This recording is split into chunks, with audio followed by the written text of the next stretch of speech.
ಖಂಡಿತವಾಗ್ಲೂ ಲಾಭಭಾವದಲ್ಲಿ ಸ್ಥಿತನಾಗದಂತಹ ಗುರುವು ನಿಮಗೆ ಲಾಭವನ್ನು ಗಳಿಸ್ಕೊಡ್ತಾನೆ. ಆದರೆ ಒಂದು ವಿಚಾರವನ್ನು ನೀವು ಗಮನ ಹರಿಸಬೇಕು, ಅಷ್ಟಮ ಶನಿಯ ಪ್ರಭಾವ. ಯಾರೋ ಬಂದು ಶ್ಯೂರಿಟಿ ಬ್ಯಾಂಕಿಗೆ ಒಂದು ಸ್ವಲ್ಪ ಶ್ಯೂರಿಟಿ ಹಾಕ್ತೀರಾ ಅಂತ ಹೇಳ್ತಾರೆ, ನೀವು ಹೋಗಿ ಶ್ಯೂರಿಟಿ ಹಾಕ್ತೀರಾ, ಶ್ಯೂರಿಟಿಯಿಂದ ಸ್ವಲ್ಪ ಸಮಸ್ಯೆ ಒಳಗಾಗುವಂಥ ಸಾಧ್ಯತೆ ಇರ್ತದೆ. ಕೇತು ಭಾವದಲ್ಲಿ ಸ್ಥಿತನಾದಾಗ ಒಂದು ಹೇಳ್ತೀನಿ, ಮೋಕ್ಷಕಾರಕನಾದಂತಹ ಕೇತು ಸ್ಥಿತನಾದಾಗ ಗೊತ್ತಿಲ್ಲದೆ ಮಾತಾಡೋವಂಥದ್ದು ಜಾಸ್ತಿ. ದಯವಿಟ್ಟು ಹೇಳ್ತೀನಿ ಸಿಂಹರಾಶಿಯವರು, ಏನೇ ಯಾರೋ ಮಾತಾಡ್ತಾ ಇದ್ರೆ ನಾವು ಸೈಲೆಂಟ್ ಆಗಿದ್ರೆ ತುಂಬ ಒಳ್ಳೆಯದು, ಇಲ್ಲವಾದರೆ ಸಮಸ್ಯೆ ಆಗುವಂಥ ಸಾಧ್ಯತೆ ಇರ್ತದೆ.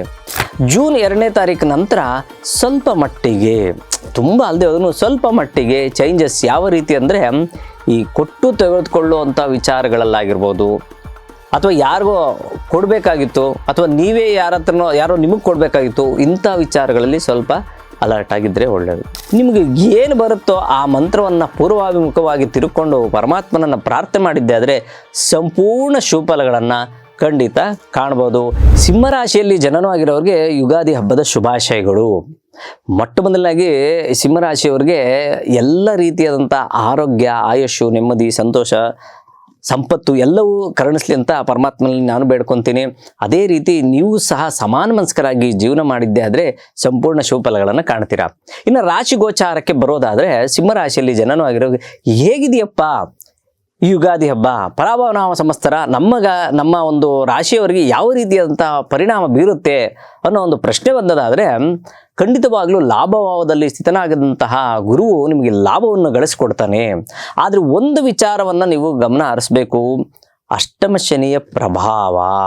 ಅಷ್ಟಮ ಶನಿಯ ಪ್ರಭಾವವನ್ನು ನೋಡುವಂಥದ್ದಾಗಿರುವಾಗ ನಷ್ಟವನ್ನು ಸೂಚಿಸುವಂಥ ಸಾಧ್ಯತೆಗಳಿರ್ತದೆ. ಗೊತ್ತಿಲ್ಲದೆ ಲಾಭ ಸಿಕ್ಕಾಬಟ್ಟೆ ಯಾವುದೋ ಒಂದು ಸೈಟಿಂದ ಒಂದಷ್ಟು ಲಾಭ ಬಂತು ಅಂದ್ಕೊತೀವಿ, ಇದ್ದಕ್ಕಿದ್ದಂಗೆ ಅನಿರೀಕ್ಷಿತವಾಗಿ ಬೇರೆ ಏನೋ ಸಮಸ್ಯೆಗೆ ಆ ದುಡ್ಡು ವ್ಯಯ ಆಗುವಂಥ ಸಾಧ್ಯತೆ ಇರ್ತದೆ. ಅದೇ ರೀತಿ ಗುರುವು ವ್ಯಯಭಾವದಲ್ಲಿ ಕರ್ಕರಾಶಿಯಲ್ಲಿ ಸಂಚಾರ ಮಾಡಬೇಕಾದ್ರೆ ಧರ್ಮ ಕಾರ್ಯಗಳಿಗೆ ಅತಿ ಹೆಚ್ಚು ಖರ್ಚಾಗುವಂಥದ್ದು. ಯಾರೋ ಮದುವೆಗೆ ಬಂದು ಸ್ವಲ್ಪ ಹಣ ಸಹಾಯ ಮಾಡೋದು ಅಂತ ಕೇಳಿದ್ರು, ದುಡ್ಡು ಕೊಡ್ತೀರಾ, ಖಂಡಿತವಾಗ್ಲೂ ಅಲ್ಲಿ ಸಿಕ್ಕಾಕ್ಕೊಂತೀರಾ, ಆ ದುಡ್ಡು ವಾಪಸ್ ಬರೋದಿಲ್ಲ. ಯಾರೋ ಬಂದು ಶ್ಯೂರಿಟಿ ಬ್ಯಾಂಕಿಗೆ ಒಂದು ಸ್ವಲ್ಪ ಶ್ಯೂರಿಟಿ ಹಾಕ್ತೀರಾ ಅಂತ ಹೇಳ್ತಾರೆ, ನೀವು ಹೋಗಿ ಶ್ಯೂರಿಟಿ ಹಾಕ್ತೀರಾ, ಶ್ಯೂರಿಟಿಯಿಂದ ಸ್ವಲ್ಪ ಸಮಸ್ಯೆ ಒಳಗಾಗುವಂಥ ಸಾಧ್ಯತೆ ಇರ್ತದೆ. ಜೊತೆಗೆ ಮುಂದಾಳತ್ವವನ್ನು ಹೆಚ್ಚಾಗಿ ಮಾಡ್ಕೊಳಕ್ಕೆ ಹೋಗಬೇಡಿ. ಅದು ಪ್ರಮುಖವಾಗಿ ಸರ್ಕಾರಿ ವೃತ್ತಿಯಲ್ಲಿರುವಂಥವ್ರಾಗಿರ್ಬೋದು, ರಾಜಕೀಯ ರಂಗದಲ್ಲಿರುವಂಥವ್ರಾಗಿರ್ಬೋದು. ಏನೋ ಮಾತಾಡೋಕ್ಕೆ ಅಂತ ಹೋಗಿರ್ತಿಲ್ಲ, ಕೇತು ಭಾವದಲ್ಲಿ ಸ್ಥಿತನಾದಾಗ ಒಂದು ಹೇಳ್ತೀನಿ, ಮೋಕ್ಷಕಾರಕನಾದಂತಹ ಕೇತು ಸ್ಥಿತನಾದಾಗ ಗೊತ್ತಿಲ್ಲದೆ ಮಾತಾಡೋವಂಥದ್ದು ಜಾಸ್ತಿ.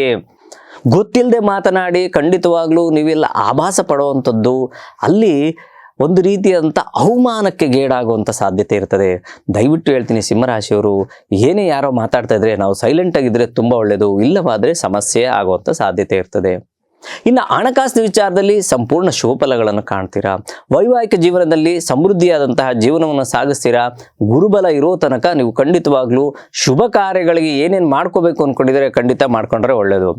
ಜೂನ್ 2ನೇ ತಾರೀಕು ನಂತರ ಸ್ವಲ್ಪ ಮಟ್ಟಿಗೆ, ತುಂಬ ಅಲ್ಲದೆ ಅದನ್ನು ಸ್ವಲ್ಪ ಮಟ್ಟಿಗೆ ಚೇಂಜಸ್ ಯಾವ ರೀತಿ ಅಂದರೆ, ಈ ಕೊಟ್ಟು ತೆಗೆದುಕೊಳ್ಳುವಂಥ ವಿಚಾರಗಳಲ್ಲಾಗಿರ್ಬೋದು, ಅಥವಾ ಯಾರಿಗೋ ಕೊಡಬೇಕಾಗಿತ್ತು, ಅಥವಾ ನೀವೇ ಯಾರೋ ನಿಮಗೆ ಕೊಡಬೇಕಾಗಿತ್ತು, ಇಂಥ ವಿಚಾರಗಳಲ್ಲಿ ಸ್ವಲ್ಪ ಅಲರ್ಟ್ ಆಗಿದ್ದರೆ ಒಳ್ಳೆಯದು.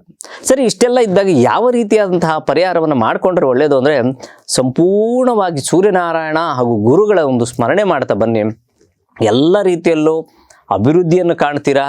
ಏನಪ್ಪ ಸೂರ್ಯನಾರಾಯಣ ಪೂಜೆ ಅಂದರೆ ಏನು ಅಂದ್ಕೊಂಡಿದ್ದೀರಾ? ಏನೂ ಇಲ್ಲ. ಪೂರ್ವಾಭಿಮುಖವಾಗಿ ನಿಮ್ಮ ಮುಖವನ್ನು ಇಟ್ಕೊಂಡು ಆ ಸೂರ್ಯನಾರಾಯಣಗೆ ಓಂ ನಮೋ ಸೂರ್ಯನಾರಾಯಣಾಯ ನಮಃ ಅನ್ನೋ ಮಂತ್ರ ಆಗಿರ್ಬೋದು, ಅಥವಾ ಗುರುವಿನ ಮಂತ್ರ ಗುರು ಬ್ರಹ್ಮ ಗುರು ವಿಷ್ಣು ಗುರುದೇವೋ ಮಹೇಶ್ವರ ಗುರು ಸಾಕ್ಷಾತ್ ಪರಬ್ರಹ್ಮ ತಸ್ಮೈ ಶ್ರೀ ಗುರುವೇ ನಮಃ ಈ ರೀತಿಯಾದಂತಹ ಮಂತ್ರ ಪಠನೆ ಮಾಡುವಂಥದ್ದಾಗಿರ್ಬೋದು, ಅಥವಾ ಓಂ ಗುರುವೇ ನಮಃ ಅನ್ನೋಂಥ ಮಂತ್ರ ಆಗಿರ್ಬೋದು. ನಿಮಗೆ ಏನು ಬರುತ್ತೋ ಆ ಮಂತ್ರವನ್ನು ಪೂರ್ವಾಭಿಮುಖವಾಗಿ ತಿರುಕೊಂಡು ಪರಮಾತ್ಮನನ್ನು ಪ್ರಾರ್ಥನೆ ಮಾಡಿದ್ದೆ ಆದರೆ ಸಂಪೂರ್ಣ ಶುಭಫಲಗಳನ್ನು ಖಂಡಿತ ಕಾಣ್ಬೋದು. ಯಾವ ರೀತಿ ಭಯ ಪಡುವಂಥದ್ದಿಲ್ಲ. ಖಂಡಿತವಾಗ್ಲೂ ಪರಮಾತ್ಮ ಎಲ್ಲ ರೀತಿಯಲ್ಲೂ ಅನುಗ್ರಹಿಸಲಿ, ಎಲ್ಲ ರೀತಿಯಲ್ಲೂ ಶುಭಫಲಗಳು ಕೊಡಲಿ ಅಂತ ನಾನು ಸಹ ಬೇಡ್ಕೊತೀನಿ. ಎಲ್ಲರಿಗೂ ಒಳ್ಳೆಯದಾಗಲಿ.